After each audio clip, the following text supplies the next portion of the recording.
The MPs launch a cross-party bid to overhaul Westminster's election.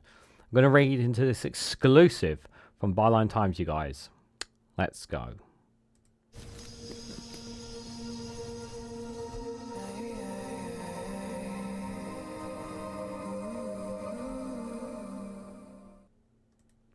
Good morning, good afternoon, good evening, wherever you are in the world. This is Reganelite here with an article from Byline Times with the headline: the MPs have launched a cross-party bid to overhaul Westminster's election. The exclusive reveals that the cross-party MPs unite to campaign for fair elections.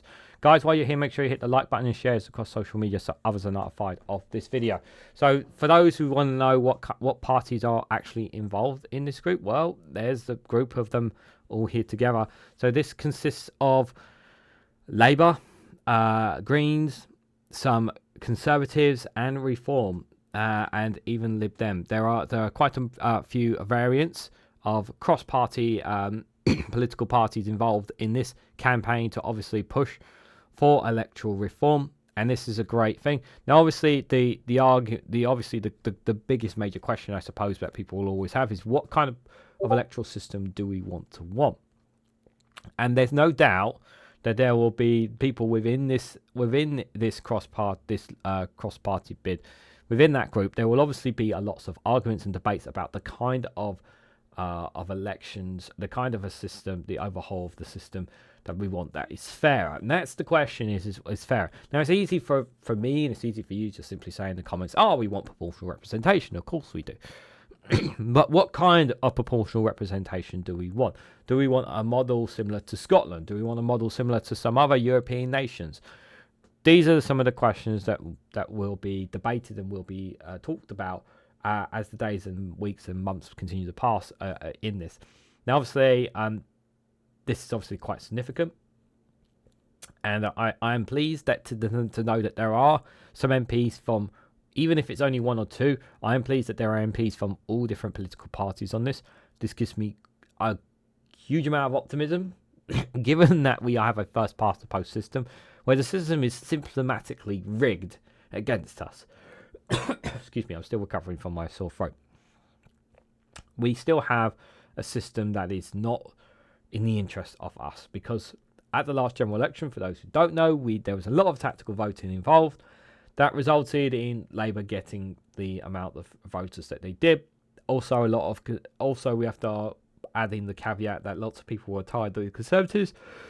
A lot of people went to Reform because they were fed up of the Conservative Party as well, and they didn't trust Labour, which is totally fine as well. But because of the way the system is done, it's very much unfair. And I think if we had a more fairer system, you would see a lot more Reform MPs, you would see a lot more Green MPs, I think you would see a lot more Lib Dem MPs, and I think you would see a lot less Conservative and Labour MPs based on our first past the post system, because people would not have the tactical vote for who they want as well. But that being said, this is obviously the start of something.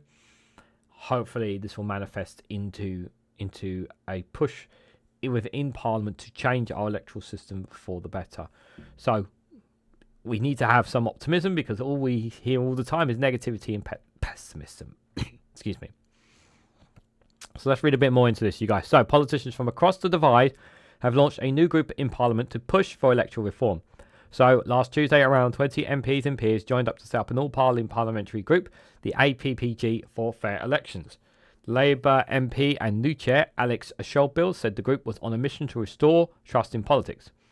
The APPG, which is backed by campaigners at Fair Vote UK, will push for measures including replacing first past the post with a proportional voting system, ending the influence of secretive funding or dark money politics, and countering disinformation.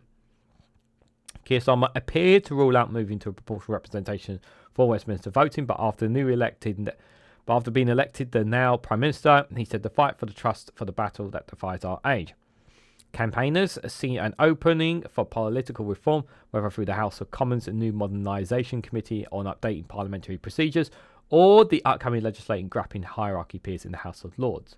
The new all-party group warned that recent years of scandal, as well as concerns over foreign influence in UK politics, has exposed critical vulnerabilities in British elections.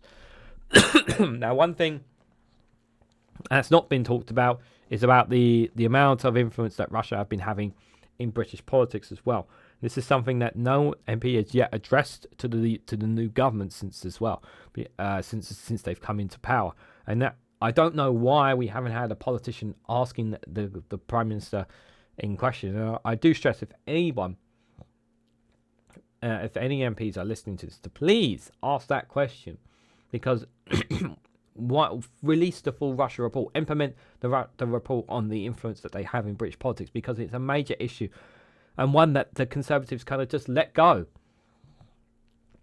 And we want to know what Labour are doing about that. That's a really crucial and important point, guys. Anyways, the group's chairs, Labour's Alex Sobel MP, said trust in politics is at an all-time low. The public can see that our political system isn't working and our elections aren't even on an even playing field. And we're on a mission to restore trust. To do so, we need to clamp down on the growing influence of untraceable money in politics.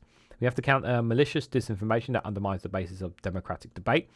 And we must replace Britain's clearly unfair voting system with a moderate, proportional one that means everybody has a vote that counts.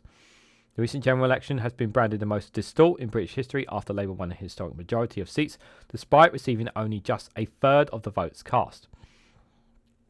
1 in 5 people either voted for either the Greens or Reform, yet the two parties now share just 1% of MPs between them. And that's the problem there. That's a really unfair disproportionate there. APPG's Vice Chair Green MP Ellie Charles added, the point of elections is for everyone to have a real say on who represents them and what the direction the country should go. But thanks to first past the post, only 4 in 10 voters got their local MP that they chose for this year, and only 1 in 3 got the party they voted for in government. We need an electoral system that is fairly and accurately reflects Britain's voters in Parliament, and that's one of the main aims of this new APPG. After the first official meeting on Tuesday in Parliament, the APPG for Fair Elections will hold a public launch event in Parliament in the coming months. Backers say it will play an active role in bringing together campaigns both inside and outside Parliament. Mark Kieran, director of the democracy campaign group Fair Vote, said, this summer's riots lay bare the danger that deliberate disinformation can pose. And elections in Britain, the US and beyond have faced growing risk of undermined by malicious actors.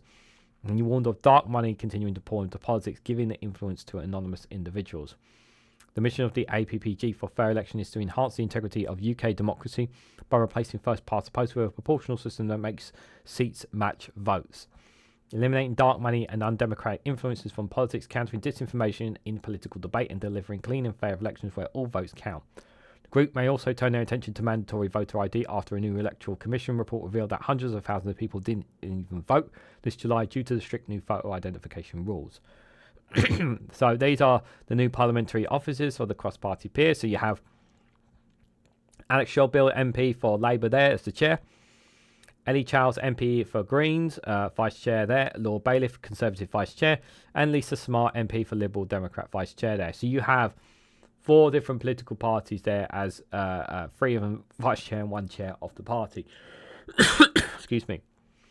This June, Professor John Curtis and the National Centre for Social Trust found that trust and confidence in British politics and elections have fallen to a record low, while proposals to change the voting system commands record majority support.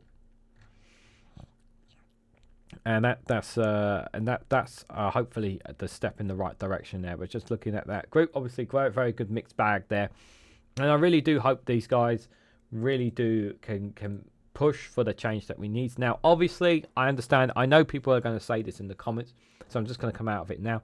Yes, I know that Keir Starmer and this Labour government have no intention of introducing a change to the electoral system in this first term. I totally get that. I'm fully aware of that. I'm not stupid. I know I've heard those comments, okay?